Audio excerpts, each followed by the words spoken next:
You're watching Southwest Florida in Focus. Coming up, hitting a hurdle while helping the homeless. How a new Florida law is interfering with the efforts to provide resources to people who are living on the streets. That's the way it's going to be. That's what's on the map. That's what's on our chart on the boat. And that's what it is.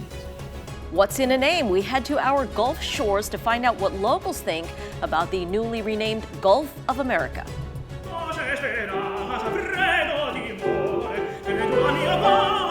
And it's the Battle of the B Flats. Some of the world's top opera singers belt out their best vibratos to commemorate one legendary singer. Hello, I'm Sandra Victorova. Thank you very much for joining us. Well, on the move and out of sight, that is the impact a new Florida law has had on the homeless in our state, according to homeless advocacy groups. The law limits where unhoused people can camp out. Organizations trying to help those in need say it's been harder to deliver services, which could get the homeless off the streets. WGCU's Eileen Kelley reports. You got to have a survival mind every day. Keith Fuller is resting in a downtown Fort Myers bus station, trying to keep warm. With no place to call home, he tries to find a place to sleep while avoiding the police that are located right across the street from the depot. I've been like dodging them. At certain spots, I just wake up early in the morning, because it's just certain offices. Advocates for the homeless found Fuller and invited him to be part of a survey that provides a snapshot of the amount of people who are unhoused at any given time. It's called a point-in-time count, conducted for the Department of Housing and Urban Development. The more people counted, the more money the federal government sends to the area's homeless coalitions. Despite just taking 5 minutes, fewer people are willing to participate in the survey this year. We're doing the point-in-time count for the homeless nationwide today. Can we count you today? Prefer not. Come on, bro, let me help you. Last year, legislators passed Florida House Bill 1365. It prohibits local governments from allowing unauthorized camping or sleeping on public property. This increases the likelihood of more arrests and citations, so more people are afraid. The first thing that we have been talking to our volunteers that are going out and counting is, please, first and foremost, tell them I'm not here from the government. Critics of the new law say it doesn't address the root cause of homelessness. According to Michael Overway, who leads both Lee and Collier County's homeless coalitions, the new law has been a deterrent in trying to assist those in need. But a lot of folks refused to survey because they felt that we were from the government, right? And they were interviewing around the new law. That's what they kept referring to. So it's been a tough couple of weeks already for the homeless count. That hasn't stopped outreach workers from searching bus stops, parking lots, and bridge culverts for the unhoused. They provide bus passes, backpacks, and brochures regarding homeless services available in the area. Right now, neither Lee nor Collier counties offer homeless shelters, making life for those who are unhoused even more difficult. They know the shift change, they know where they have to be, what area they can be without getting harassed or in trouble. And I think they're trying to stay as mobile as possible, but within the resource area that they know where they can get a hot meal or they can talk to other people or feel safe. More than 31,000 people experienced homelessness on any given night in Florida last year. That according to a report by Florida's Council on Homelessness. Joining us now is Leanne Sacino, the Executive Director of the Florida Coalition to End Homelessness. Welcome, Leanne. We appreciate your time. Thank you very much. So we spoke earlier and you told me that you had the chance to speak to the lawmaker who sponsored this legislation, HB 1365, and you actually believe that the intention behind the law is in the right place. How so? Well, I don't think anybody wants to have people experiencing homelessness sleeping on the street. We certainly don't either. So, getting them off the street is a priority or should be a priority. And I think that was the intention, to get people off the street as quickly as possible. So, Leanne, when we spoke earlier, you said that this law was aimed at trying to resolve a concerning problem, an expensive problem for the state of Florida, regarding a group called the $1 Million Murrays. What does that term mean? Okay, so our chronically homeless individuals, now we're talking about and that term is often used derogatory. So chronically homeless individuals are persons who are both disabled and have been homeless for over a year. So we call them $1 million Murrays. $1 million Murrays are people who high cost, in and out of jails, in and out of the emergency room, have significant health and or mental health issues, right? They're coming in and out of the hospital, and they're not able to get into housing because of that. So we call them $1 million Murrays because they will cost the community a lot of money. They will, we call them high cost, right? High cost, high need individuals. And so those individuals really need to be off the street as quickly as possible. Now, you told me, though, while we think that that is the most typical scenario for folks on the street, that's really not the case. So what is, the more typical profile for someone who's unhoused? So one of the largest groups of people experiencing homelessness is the 55 and up age group.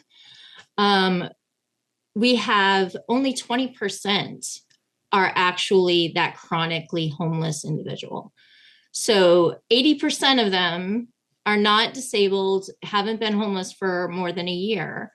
I think that there's a misconception that everybody who's sleeping on the street is mentally ill or have a substance abuse issue. And the truth of the matter is that most people with mental illness or substance abuse are not homeless. And the majority of people who are homeless don't have those problems.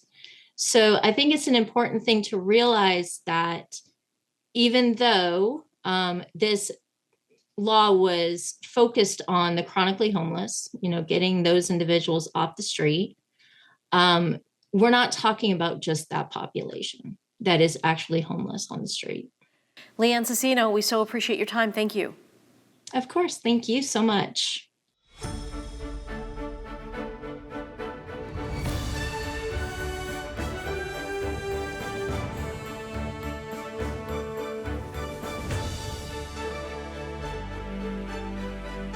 We have to give people a little bit of, not a knock-knock joke, not something fake and laughy, but something to give them a little bit of humanity to hang on to.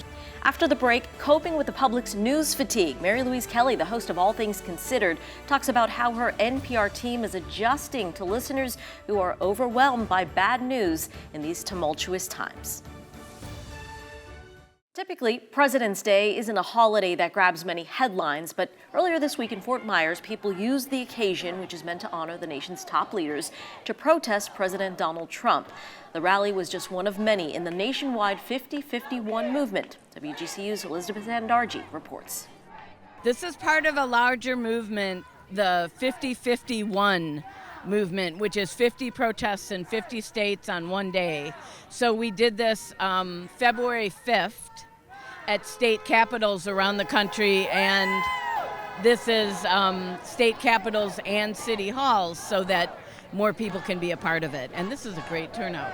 That's Galia Paliga. She's among the dozens of demonstrators who showed up with signs, flags, chants, and passionate speeches.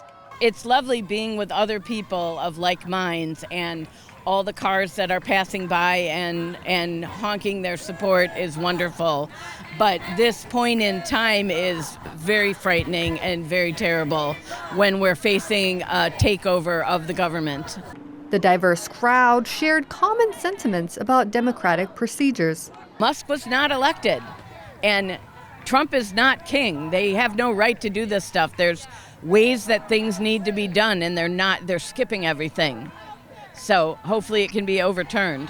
The energy suggests that people don't want to sit back and wait for change. The people here are not just protesting, they're demanding a different kind of leadership, one that shares more balance. I know it's difficult, but you need to pay attention, and you need to protest now while you still can. I know a lot of people are hiding their heads and not wanting to deal with it. It's an avalanche of chaos, but you got to deal with it, and you got to deal with it right now before we lose our democracy.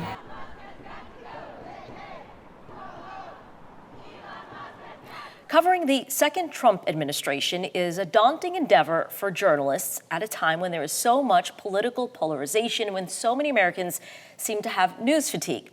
How are reporters navigating their coverage with these pressures? We are thrilled to have that discussion with award-winning journalist Louise Kelley, co-host of All Things Considered, NPR's award-winning afternoon news magazine. Louise, thank you so much for joining us today. Sandra, it is my great pleasure to escape the weather in Washington and join you on set. Well, we're thrilled to have you. Thank you. And thank you for the hard work that you do every day for us. Let me start with this. Talking to friends, colleagues, even folks in my own family, there's so much news fatigue. Folks who say, I just can't watch or listen to news coverage. How has that impacted your team and how you decide how you'll cover stories and what you will and will not include in a newscast? First of all, it's real, and as someone who works in news every day, I certainly feel it. I often find I feel more stressed out in a strange way on my days off when I'm away from the newsroom because I can't do anything about it other than pick up my phone and scroll like everyone else and think, oh my God, this, and this, and this, and this, and this. When I'm in the newsroom like you, I can at least ask someone a question and try to advance my understanding of it, and hopefully through doing that, advance other people's understanding of the situation that is unfolding, whatever that may be.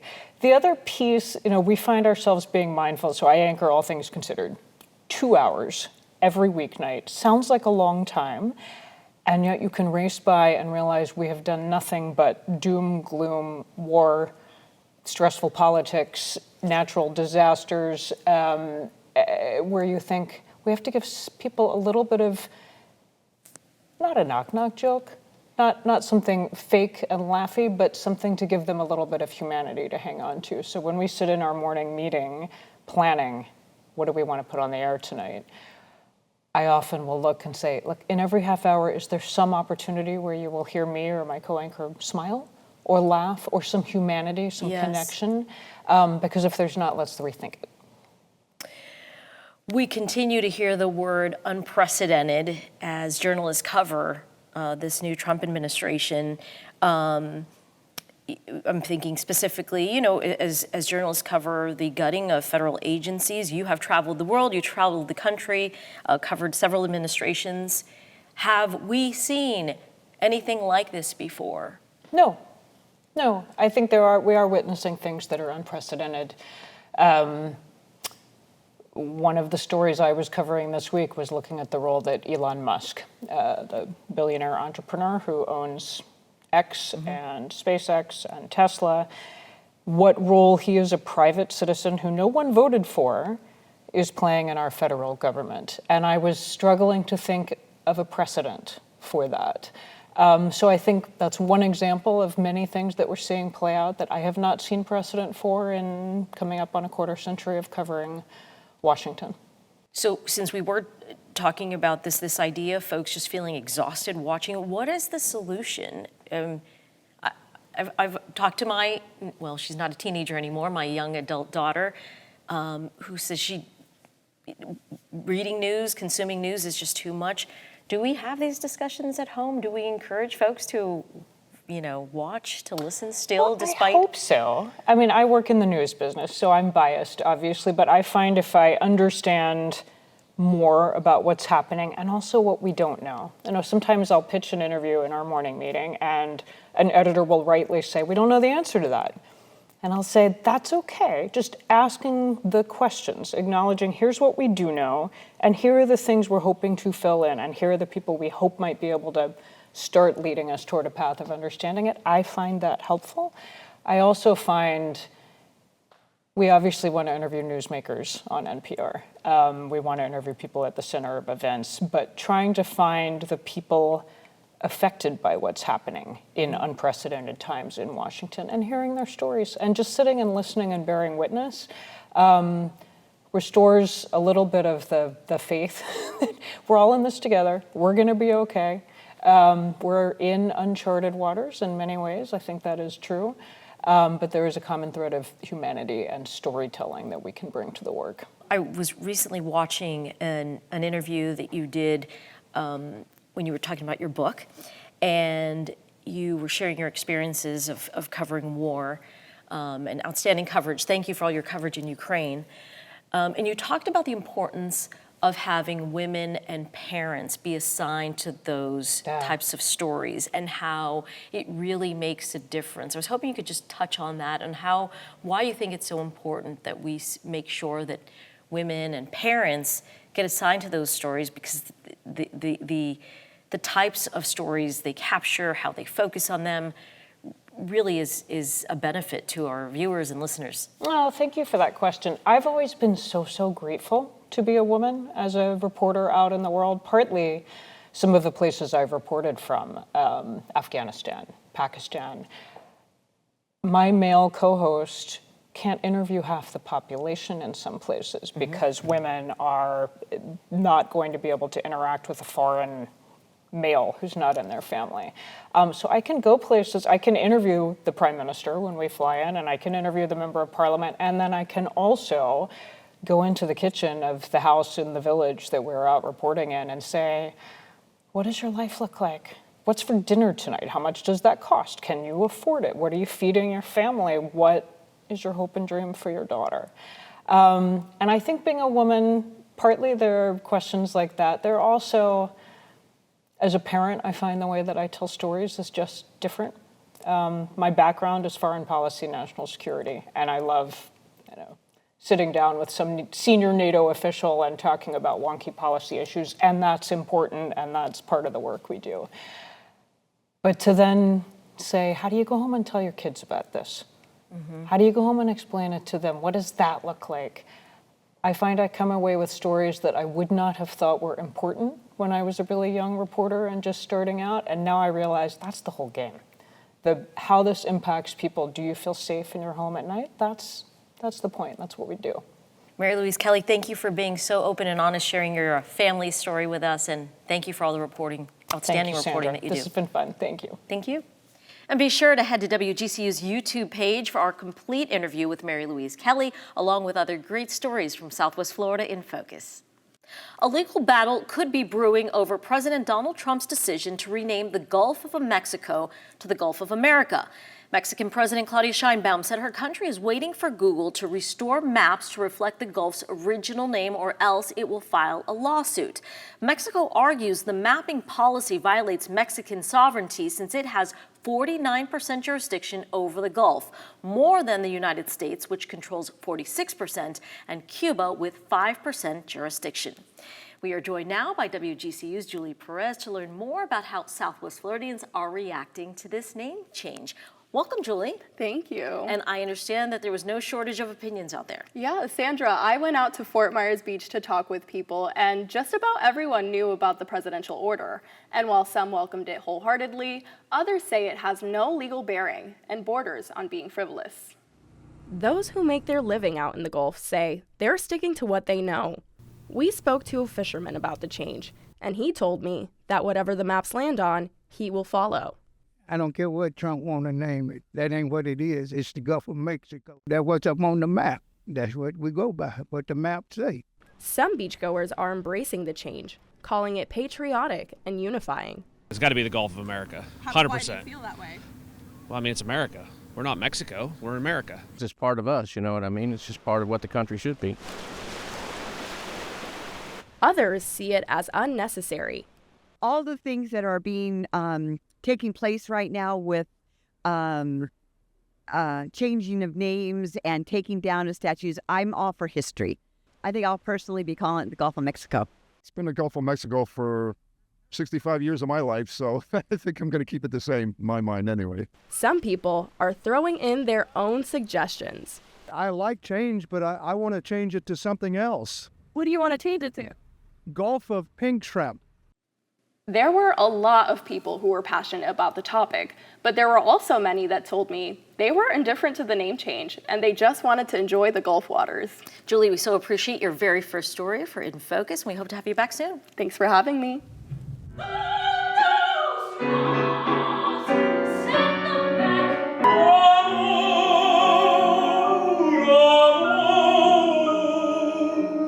A showdown on a Southwest Florida stage. Some of the top opera performers hit the high and low notes in a contest honoring legendary singer Luciano Pavarotti.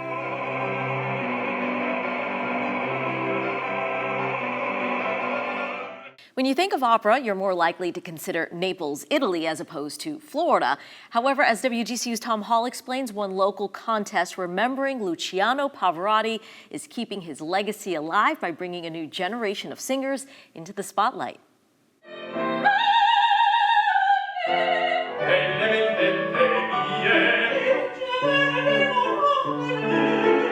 This past January, 19 aspiring opera singers competed in front of an enthusiastic audience at the Bauer School of Music on the Florida Gulf Coast University campus.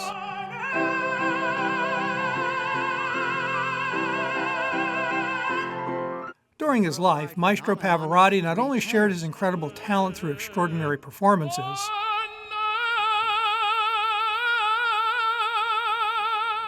he sought to find and nurture future opera stars, particularly through an international voice competition.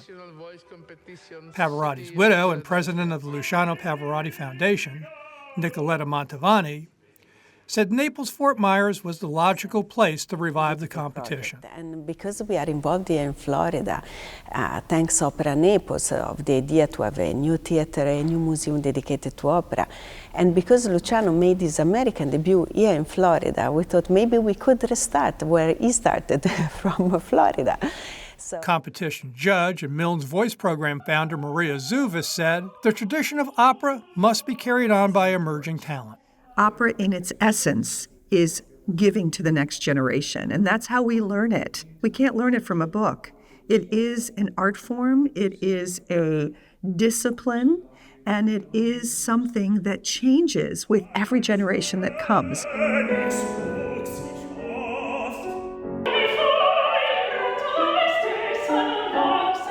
Close to 500 aspiring opera singers applied to this year's competition. Only 20 were invited to compete. It's always very difficult to screen, to filter talent, even more young talent. These ages, the voices still have a lot of development ahead of them, no? So it's really difficult to decide who, should come to sing here. Although it's called a voice competition, the judges weren't looking just for big voices or even good technique. What you have to look for is if they have the possibility to give an emotion to the audience, if they express something with their singing, because it doesn't matter if there is a wrong note or something, that this can be in a way fixed, You cannot fix what you give to the others. After 3 rounds of competition, 4 emerged as winners. Soprano Luna Park, mezzo-soprano Simona Genga, tenor Minghao Liu, and bass Cam Hergorgan now carry the torch of Luciano Pavarotti's legacy. There's more. Tabar says that basing the competition and the Luciano Pavarotti Naples Academy in Southwest Florida puts Naples on the opera map worldwide. Many of those artists, when they perform in America, they usually go to the Met, maybe San Francisco, Chicago, to the big opera houses, and that's it. And now they're also coming in Naples because they see that in Naples something is happening. The voice competition winners take to the stage opening night of the 2025 Opera Naples Festival Under the Stars. Their performances start at 7 p.m. February 27th. For WGCU News, this is Tom Hall.